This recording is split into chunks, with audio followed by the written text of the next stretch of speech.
गोंधळकर महाराज यांचं आजचं प्रवचन 12 फेब्रुवारी. नाम हे रूपापेक्षा निश्चित श्रेष्ठ आहे. त्यामुळे रूपाचे ध्यान मनामध्ये आले नाही तरी नाम सोडू नये. पुढे रूप आपोआप येऊ लागेल. रूप हे जड आणि दृश्य असल्यामुळे उत्पत्ती, स्थिती आणि विनाश, वाढ होणे आणि घटणे, जागा व्यापणे आणि जागा बदलणे, कालमानाने फरक पडणे इत्यादी बंधने त्याला असतात. पण नाम हे दृश्याच्या पलीकडे आणि सूक्ष्म असल्यामुळे त्याला उत्पत्ती आणि विनाश, वाढ आणि घट, देश, काल, निमित्ताच्या मर्यादेत कोणताही विकार नाहीत. नाम हे सत्य स्वरूप आहे. नाम हे रूपापेक्षा व्यापक असते.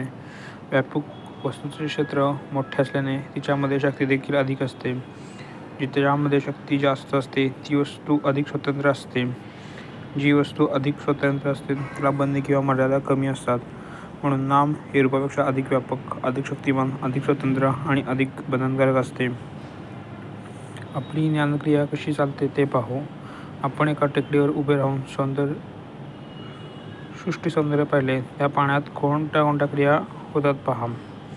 प्रथम डोळ्यामधून प्रकाशाची ज्ञान गेली. बाह्य पदार्थांचे मनुष्याला ज्ञान व्हायला इंद्रिय हे पहिले साधन आहे. इंद्रियामधून आत आलेले संस्कार एकत्र करून मन त्यांना वस्तुरूप देते.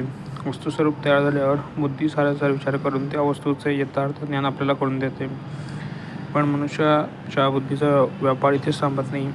टेकडीवरून आजूबाजूला पाहत असताना झाडे, वेली, घरे, बागा, माणसे, पक्षी, पाण्याचे तलाव इत्यादी सर्व वस्तूंचे ज्ञान झाल्यावर पुन्हा त्याचे एकीकरण होऊन ही सृष्टीची शोभा आहे असे ज्ञान आपल्याला होते. म्हणजे अनेकात एकत्व शोधणे हेच मानवी ज्ञानाचे लक्षण आहे.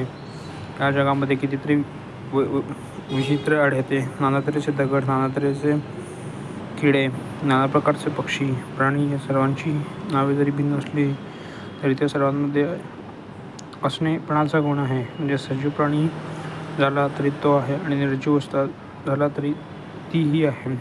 एवढंच काय, पण अंधारात सुद्धा आहेपणाचा गुण आहे. या असणेपणाच्या गुणाला नाम असे म्हणतात. यालाच ओंकार असे म्हणतात. ओंकारातून सर्व सृष्टी उगम पावली. ओंकार हे परमात्म्याचे स्वरूप आहे. अर्थात नाम म्हणजे सत होय. म्हणून नाम हे सृष्टीच्या आरंभी होते, ते सध्या आहे आणि सृष्टीचा लय झाला तरी ते शिल्लकच राहणार आहे. नाम म्हणजे ईश्वर होय. नामातून अनंत रूपे उत्पन्न होतात आणि अखेर ती त्याच्यामध्येच लीन होतात. रूप हे नामाहून निराळे राहू शकत नाही. नाम हे रूपाला व्यापून पुन्हा शिल्लक उरते.